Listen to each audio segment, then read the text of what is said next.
So in terms of like male advocates and things like that, what is your advice for somebody that could be more of an effective advocate, or like what would you expect from somebody that does want to, like, that you want as an ally? Well, one of the, again, going back to this network of executive women that I've been attending, for the males out there, you guys are invited too. And it's, there's other programs out there like that, but I think those have been really enlightening. For me, it's even women advocating women, building each other up, but also, guys getting it more educated on, there are nuances that are different, and we're all diverse, right? All of us. We all have different backgrounds, but I think those kind of programs really help, and I would actually encourage the males in the room to seek those out. Perfect. I'd say for anybody that's managing a department and looking at an organization, that not only looking at them for their day-to-day activities, for what future leadership potential they may have, I would also look at maybe if your company has ever done any profiling, Myers-Briggs or TTI testing, and look at where they actually fall in the potential spectrum for being leaders down the road, because I do think that while the women may not be out, tooting their horns and saying, I'm doing all this, and you may not be counting every ticket and looking at every single thing they're saying and assessing them against each other, but if you can look at them objectively like the test did, and then look at them side by side with what work you're seeing them doing, you're going to see who a future leader could be. We recently were talking to some consultants that are working with us about some things going on in our organization, and we're a smaller company, but they were advising us when we were explaining a particular situation that the person that has the most leadership potential for us within this one department is the youngest person that we hired. That he was an intern for us about 3 years ago. We hired him as a junior developer. He became a regular developer, a software developer. I think now he's up to an engineer status, and they said that he's got the greatest leadership potential in that department. And so those are the kinds of things that we might not have thought about because of his age, but they definitely show up when you look at him more objectively. So you could look at women that way too. I also think that sometimes you can create situations where you can evaluate someone that's a little bit different. Like for me, I had a project manager position, but what I did is I gave actually my administrative assistant a task of doing a big party, and it was a company party and a budget.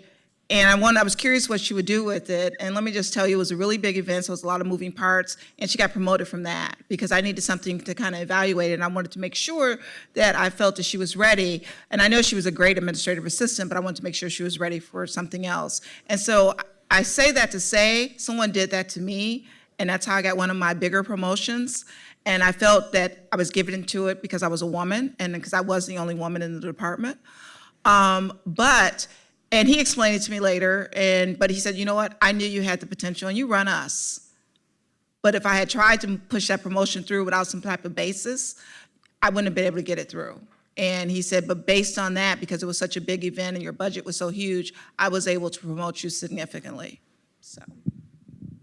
Very interesting. So based on all of that, where do you think the tech industry will leave women in the next 5, 10 years? So, I saw that question, last night, because they do tell us the questions ahead of time, just so you know. And so I asked my 16-year-old son, who's in an IT academy at one of the local schools, and I said, how many women are in your classes versus men? And in all his brilliance, he said, 65% men, 25% women. And I said, well, thank God you're not in the math academy.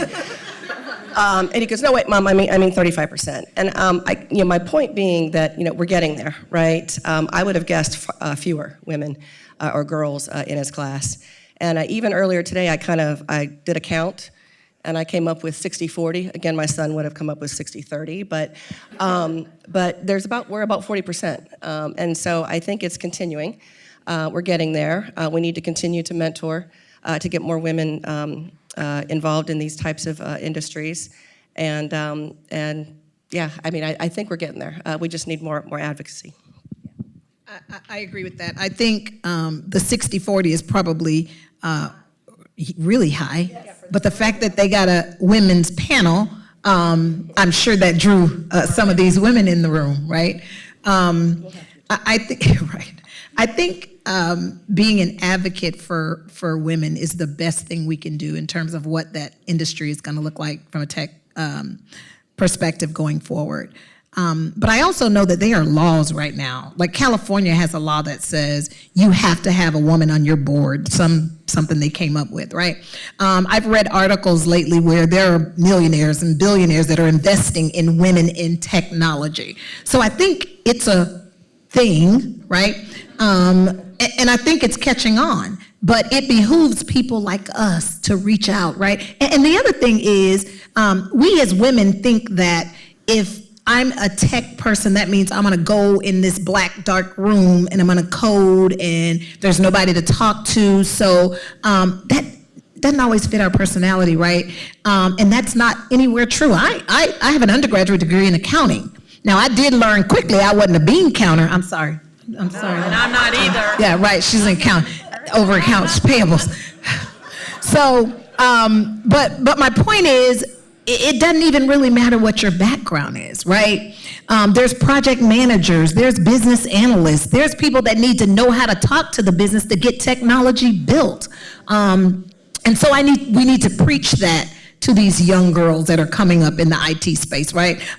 Many of us sitting here today are on these girls in IT clubs together, right? Where we are trying to bring young girls up and show them what a woman in technology really looks like. And it doesn't necessarily look like I got a pocket square with a pen over here, you know, and that I want to be in a corner coding. And so I think we need to preach that it's a different look from what you thought it was. And so you can be in IT and still be who said that? Oh, the guy's gone earlier. He was like, if you hashtag something today, put IT chick or IT broad or something. I forgot what we were talking about on LinkedIn. Oh, IT chicks rock, right? Like, it's stuff like that. Like, you could still rock and be a chick and be an IT.